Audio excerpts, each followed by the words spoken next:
السلام علیکم دوستوں، میں ہوں خالد معین اور ادب نامے میں آج کا موضوع آن لائن مشاعروں کے مثبت اور منفی رویے ہیں۔ جی ہاں، آن لائن مشاعرے، مثبت اور منفی رویے۔ ظاہر ہے کہ آن لائن مشاعروں کا رجحان جو ہے یا اس کی بڑھوتی جو ہے وہ ہوئی ہے کووڈ-19 کی وجہ سے، اور پوری دنیا کے ادیب اور شعراء، ناقدین، یہ سب یکجا ہونے لگے آہستہ آہستہ اپنے گھروں میں رہتے ہوئے، زوم کے ذریعے یا گوگلس میٹ کے ذریعے یا فیس بک میٹنگ کے ذریعے اور اس طرح کے دیگر جو سوشل میڈیا کے پلیٹ فارمز ہیں، جنہوں نے ایک موقع فراہم کیا کہ پوری دنیا کے شعراء اور ادیب جو ہیں وہ اس کرونا کے باعث جو اپنے گھروں میں مقید تھے وہ اس طرح دوبارہ ایک دوسرے سے ملاقات کر سکیں اور اپنی تخلیقات جو تازہ ترین ہیں ان سے بھی آگاہ ہو سکیں۔ تو یہ رجحان جو ہے پاکستان میں بھی بہت پروان چڑھا، اور امریکہ میں، برطانیہ میں، کینیڈا میں اور مڈل ایسٹ میں، ان تمام جگہوں سے جو منتظمین ہیں انہوں نے ایسے آن لائن مشاعروں کا آغاز کیا جو بہت معیاری تھے اور بہت اچھے تھے، لیکن ان کی دیکھا دیکھی پھر یہ آن لائن مشاعروں کا کہ یہ بھیڑ چال ہے یا جمعہ بازار ہے وہ بہت تیزی سے پروان چڑھنے لگا۔ اب اس میں ظاہر معیار کے معاملات بھی زیر بحث آئے، یہاں تک ہوا کہ صدارتوں کے معاملات بھی زیر بحث آئے کہ کیا یہ صدارت کرنے والا صدر جو ہے یہ اہل ہے صدارت کا یا نہیں، اسی طرح مہمان خصوصی، مہمان اعزازی۔ تو یہ تو خیر ایک تنقید ساتھ ساتھ جو ہے وہ عصر حاضر کی جو کارکردگی ہے یا جو صورتحال ہے، جو میٹنگس ہوتی ہیں، مشاعرے ہوتے ہیں، تنقیدی نشستیں ہوتی ہیں، اس میں ظاہر ہے کہ یہ چیزیں بھی چلتی رہتی ہیں، لیکن اچھی بات جو ادب کے حوالے سے تھی وہ یہ تھی کہ اس میں بھارت کے بھی شعراء شریک ہوئے ان آن لائن مشاعروں میں، دنیا بھر کے شعراء شریک ہوئے، پاکستان کے اہم شعراء شریک ہوئے، اور اس طرح جو تازہ ترین تخلیقی صورتحال ہے مختلف شعراء اور ادیبوں کی وہ سامنے آ سکی، اور ساتھ ساتھ کچھ محبتوں کے تذکرے بھی ساتھ ساتھ رہے، اور وہ جو ایک فرسٹریشن ظاہر ہے کہ پوری دنیا میں اس کرونا کے باعث ہوا، اس فرسٹریشن کا کچھ کمی جو ہے ان آن لائن ادبی اجلاسوں سے اور مشاعروں سے یقیناً کم ہوئی، کیونکہ تخلیق کار جو ہے وہ ظاہر ہے کہ اسی معاشرے کا ایک فرد ہوتا ہے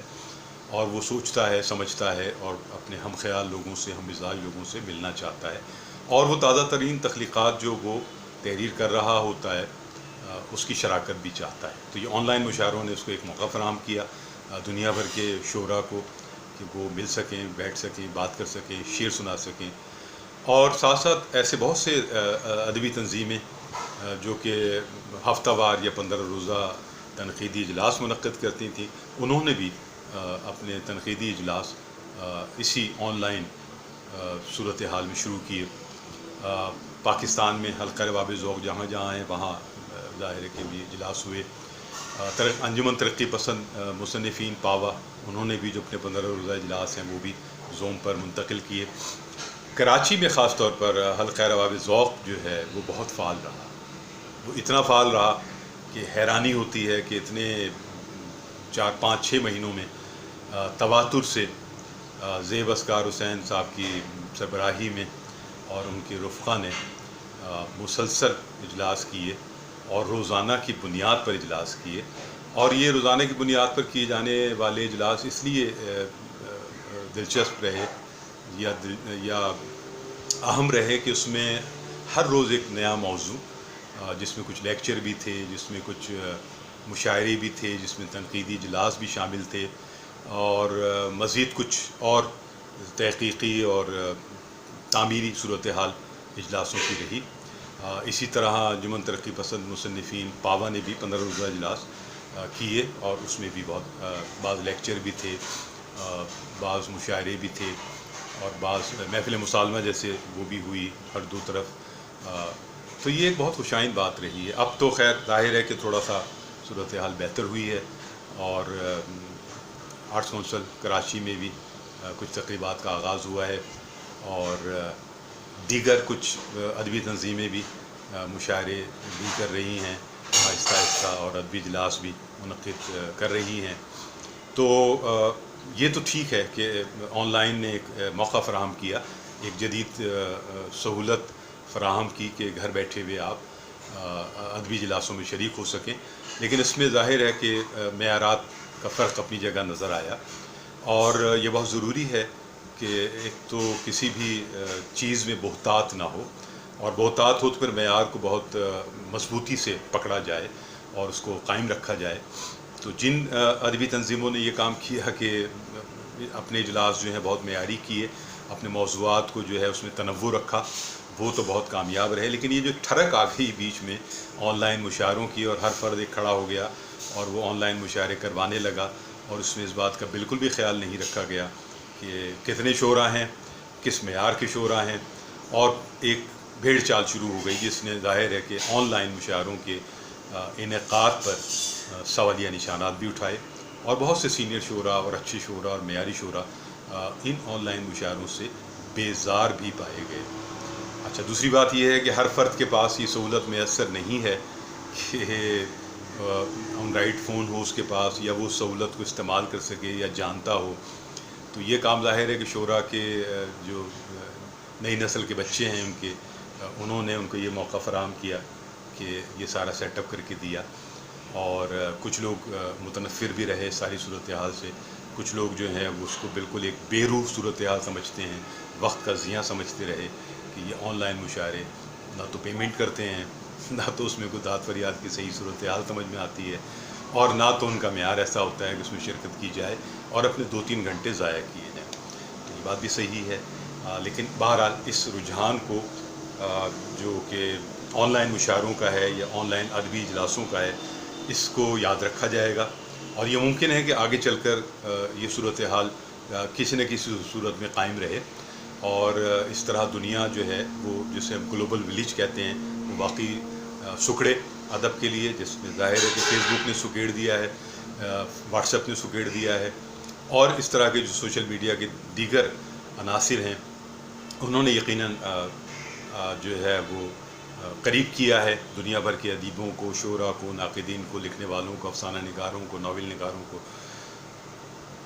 تحریر جو بھی کی جائے، لیکن اس میں جتنے بھی لوگ ہیں مختلف شہروں کے ہوں، پورے پاکستان کے ہوں، پاکستان سے باہر ہوں، جہاں جہاں اردو کی نئی بستیاں قائم ہوئی ہیں، تو یہ ایک بہت تحیر انگیز تو تجربہ رہا ہے کہ آن لائن آپ جو ہیں وہ دنیا بھر کے ادیبوں کے ساتھ شریک ہو جاتے ہیں، اور ان کی تازہ ترین تخلیقات سنتے ہیں، اور وہاں ترنم بھی نظر آتا ہے آپ کو، وہاں مشاعرے کی شاعری بھی نظر آتی ہے، وہاں بہت سنجیدہ شاعری بھی نظر آتی ہے،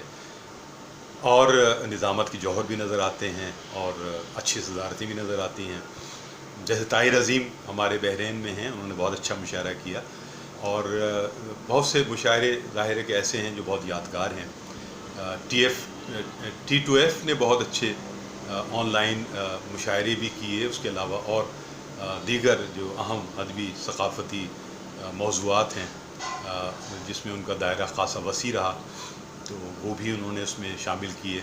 اور انہیں دیکھا گیا، پسند کیا گیا۔ اس طرح اور بھی بہت ساری ادبی تنظیمیں ہیں جنہوں نے بہت فعال کردار ادا کیا۔ تو یہ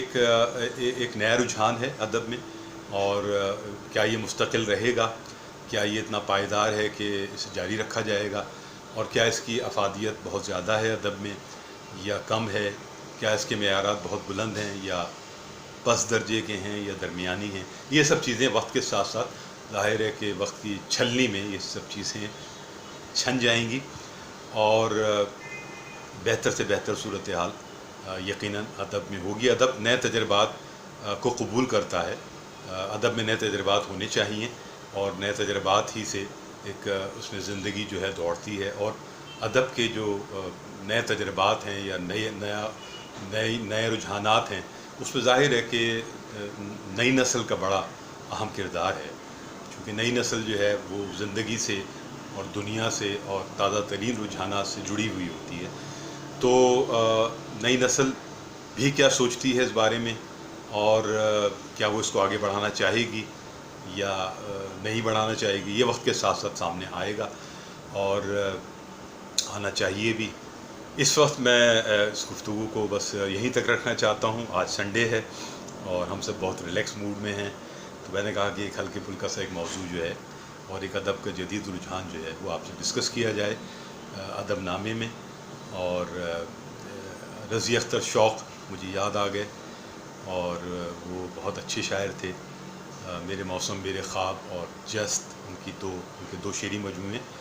جن میں بہت تازہ شاعری ہے، اور تازہ کاری کے حوالے سے پوری اردو دنیا میں ان کا ایک خاص مقام ہے. ریڈیو پاکستان میں اسٹوڈیو 9 ان کے ڈرامے بھی پروڈیوس کیے. ریڈیو سے ایک بڑے عہدے سے وہ ریٹائر بھی ہوئے، اور بہت باغ و بہار آدمی تھے، اور ساتھ ساتھ جو ہے بہت زندہ آدمی تھے. تھوڑی رنجیدگی بھی تھی ان میں،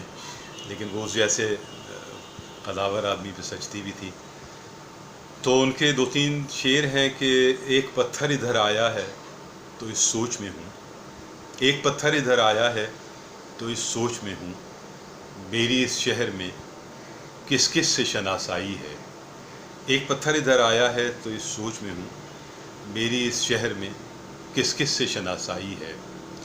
اور ایک ان کا بہت مشہور شعر ہے کہ ہم روح سفر ہیں ہمیں ناموں سے نہ پہچان، ہم روح سفر ہیں ہمیں ناموں سے نہ پہچان، کل اور کسی نام سے آ جائیں گے ہم لوگ. ہم روح سفر ہیں ہمیں ناموں سے نہ پہچان، کل اور کسی نام سے آ جائیں گے ہم لوگ. تو رضی اختر شوق صاحب کے بہت سارے شعر ہیں یقیناً میرے حافظے میں، لیکن فی الحال اکتفا ان 2 شعروں پہ ہی کرتا ہوں، اور انشاءاللہ کل پھر حاضر ہوں گے اور ایک نئے موضوع کے ساتھ ادب نامے میں. شعر و ادب پائندہ باد، پاکستان زندہ باد. اللہ حافظ. ناصر اپنا خیال رکھیے گا، اپنے اطراف کا خیال رکھیے گا، اپنے دوستوں کا، اور خوش رہیں اور آباد رہیں اور لکھتے رہیں.